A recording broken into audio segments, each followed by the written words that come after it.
Do you know? Do you know? Have you heard the news? The Countess is doing a Callous critique on an anime? What is anime? But is she truly going to be callous? Or will nostalgia blind her? Do you know? Do you know? We will find out in this video. Once upon a time, years and years ago, there was a little princess, and she was very sad, for the anime she was in had been forgotten. Before the princess appeared the Countess, riding crop in hand. She had a regal bearing and a wicked smile. The Countess wrapped the princess in a sakura blossom embrace, and gently wiped the tears from her eyes. "Little one," she said, "who dares remember things for tomorrow? Never lose that strength or nobility, even when forgotten. I make this so others will remember. We will meet again. This video will lead others to you one day." Perhaps the video the Countess made her was a beautiful thing. This was all well and good, but so impressed was she by it, the princess vowed to become a YouTube star one day. But was that really such a good idea? Ohayou gozaimasu. I am the Countess, and I am here to give an arbitrary rating to something, and you may or may not agree with me. Now, if I have to spell out what we'll be reviewing, then you do not read the title, get the opening reference, and in general, you need to watch more Utena. Revolutionary Girl Utena. If it cannot break its shell, a chick will die without being born. We are the chick. The world is our egg. If we don't crack the world's shell, we will die without being born. Smash the world's shell. For the revolution of the world. Utena is a story of a girl who wants to be a prince. You want more explanation? Fine. Then let me try to explain Utena, with an emphasis on try.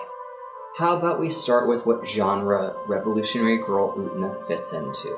According to Wikipedia, which is always correct, it is a psychological drama, Yuri romance. Yep, that really helps. Thanks, Internet! Utena is a coming-of-age tale that is one part Sailor Moon, one part your standard shoujo school drama, a dash of sword duels, and a few major mind facts.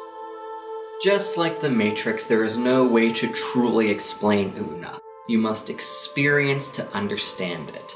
So wear your rose crest, draw your sword, and wait for the Rose Bride to pin a rose to your chest and prepare for the duel. The story revolves around Utena Tinjo, a normal girl who wants to be a prince. She was so impressed by one when she was little that she decides to become one. This normal girl goes to a school where the student council hosts duels to revolutionize the world, where normal student council hosts bake sales. These duels revolve around getting the right to possess the Rose Bride. Utena ends up tangled in these duels because of her desire to protect her friend Wakaba. There is love and friendship, betrayal and jealousy, shirtless men and lesbians, loss of innocence, becoming an adult, and also more symbolism than a poorly written high school paper. And I mean that in a good way. Story. The story takes place over 4 arcs, each called a different saga. There is the Student Council Saga, the Black Rose Saga, the Akio Atori Saga, and the Apocalypse Saga. The first is the Student Council Saga. In the first 13 episodes, we learn about the duels and the Rose Bride. Because of Utena's concern for her friend, she winds up entered into the world of the Rose Bride. This takes her from a semi-normal schoolgirl to a duelist who holds off against all challengers. Next, we have the Black Rose Saga, going from episodes 14 to 26. This features Soji Mikage, a genius who uses his persuasive ability to get people to kill the Rose Bride. This will allow him to put a new person in place as the Rose Bride.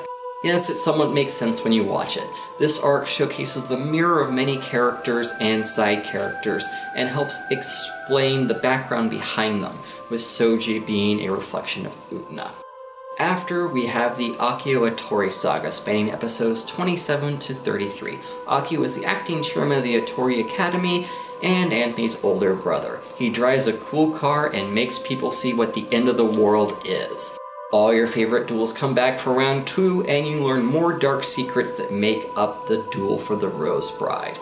Finally, coming to the aptly named Apocalypse Saga, the series comes to a conclusion in episode 39.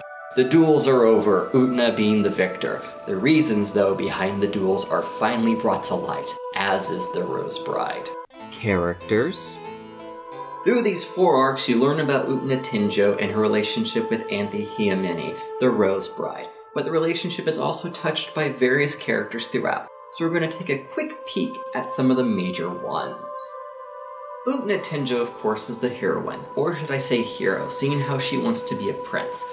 This is one thing that I love about her, is her drive to be what she wants to be. She wants to be a prince, wears boys' clothing, does not care if it is not socially acceptable, and fights to do so. Anthy Hyamini is the Rose Bride. She starts as just an object passed from person to person, depending on the victory of the duelist, but slowly becomes friends with Utena. Her friendship with Utena is what the series is based on, and I'd go more into it if it was not so weaved into the plot. Akio Atori is the acting chairman of the Atori Academy and older brother to Anthy. He is a man out to get what he wants, using his cunning, charm, guile, good looks, and fast car. He is the main antagonist, considering his name is derived from Lucifer. It is fitting. Wakaba is Utena's best friend, who is the catalyst for Utena to get involved in the duels to defend her honor. She causes this by writing a love letter to Seionji and is rejected publicly for it. Toga is president of the student council, a playboy out to win Utena and be her prince, but later ends up as a pawn for Akio. Nanami is the sister to Toga, your average popular bitch chick in school, but who plots to win the heart of her true love, her brother. Seionji is the vice president of the student council and captain of the kendo team, and the original person who possessed the Rose Bride at the start of the show.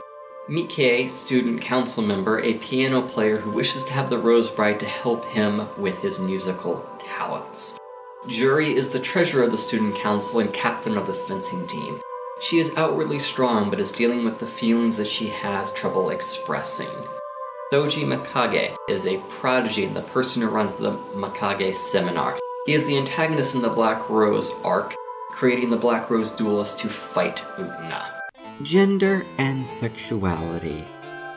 One last thing I want to touch on is how the show deals with gender and sexuality.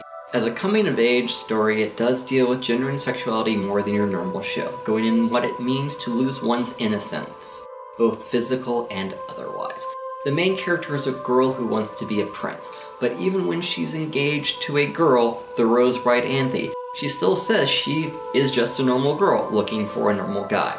Well, she's looking for a prince, and I guess it takes one to know one, even when others are trying to make her into a princess. Juri's another character who on the outside seems to be the strongest physically, but behind it she has a hard time getting over her first love, a girl who went out of her way to hurt Juri in her rejection. It causes her to become jaded and withdrawn. Toga is your standard playboy who always has a gaggle of girls vying for his attention. He, though, is willing to put that behind him to win Utena. He wants to save her, but by doing so would make her into the princess she does not want to be. Akio is someone who weaponizes his sexuality. He uses it to get what he wants, hurting anyone as long as he gets what he wants in the end. Does not matter who it is, girls, boys, family.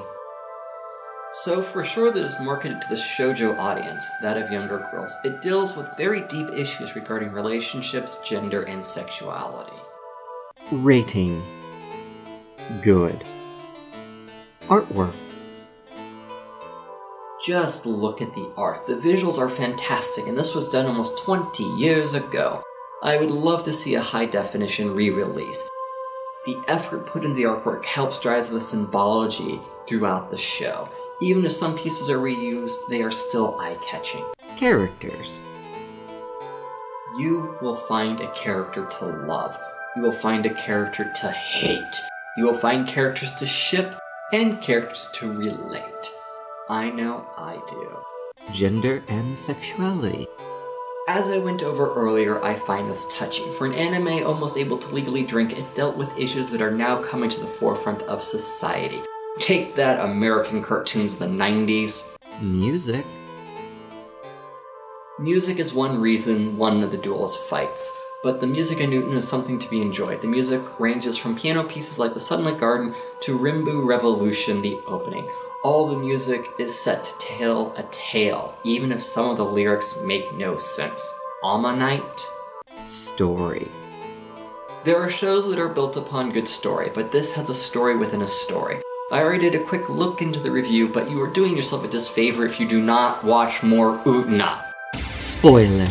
If you do not wish to be spoiled by an almost 20-year-old anime, skip this part.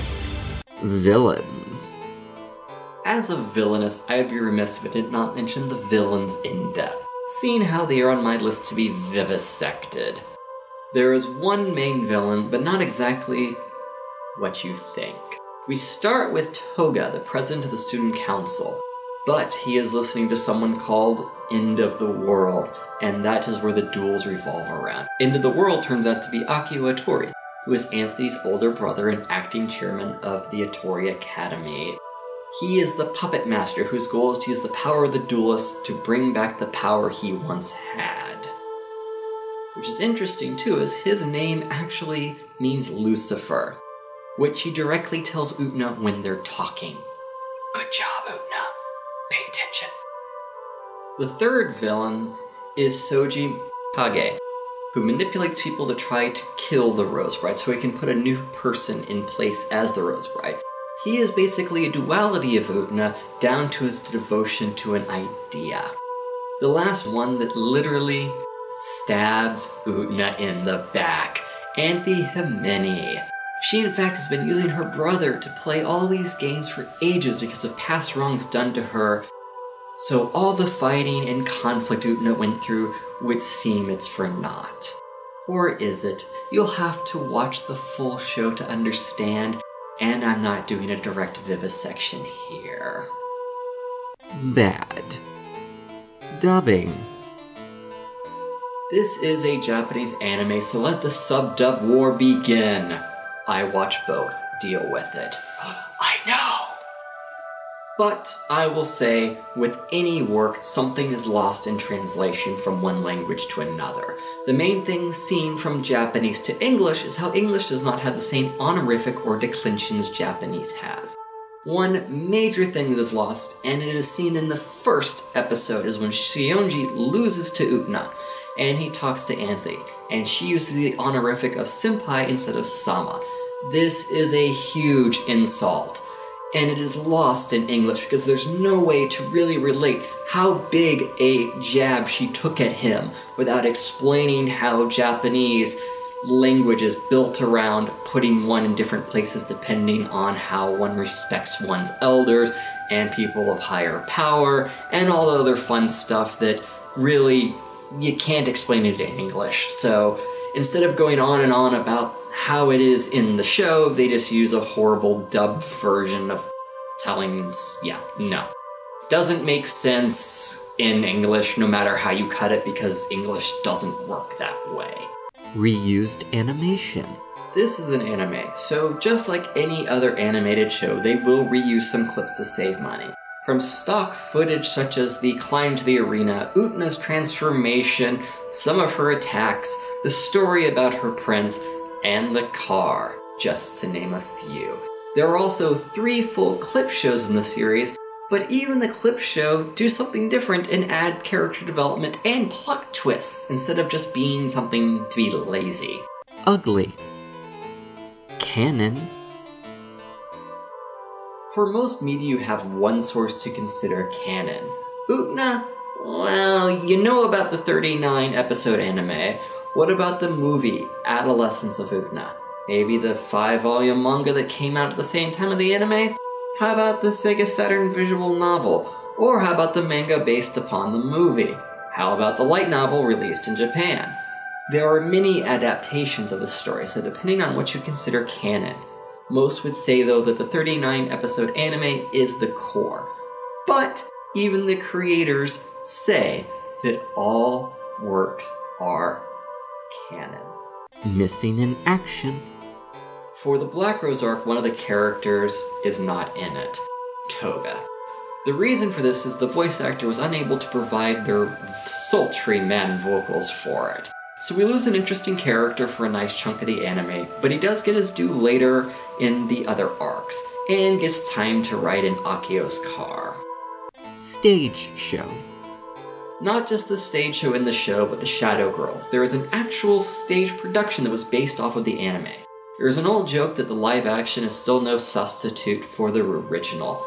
Well, comedy musical Une la Fille Revolution is the reason this started. This was done by an all-female cast, and not saying negative things about the actual show, but it's really hard to turn any show into a stage show, let alone an anime, let alone Utena. Overall, I give Revolutionary Girl Utena 6 out of 5 spinning roses and a fast car. So in summation, watch more Utena! And grant me the power to bring the world revolution! I now reveal the end of the world to you. Be the prince you want to be. Until next time, sayonara. So thank you as always. If you liked what I've produced here, please click on that thumb up button like you do on all the other social media stuffs, and find me on the social media stuffs, the information's places, you know, the drill at the end of these things. If you even are watching this, because, you know, by the time people get to this part of the video, no one really cares.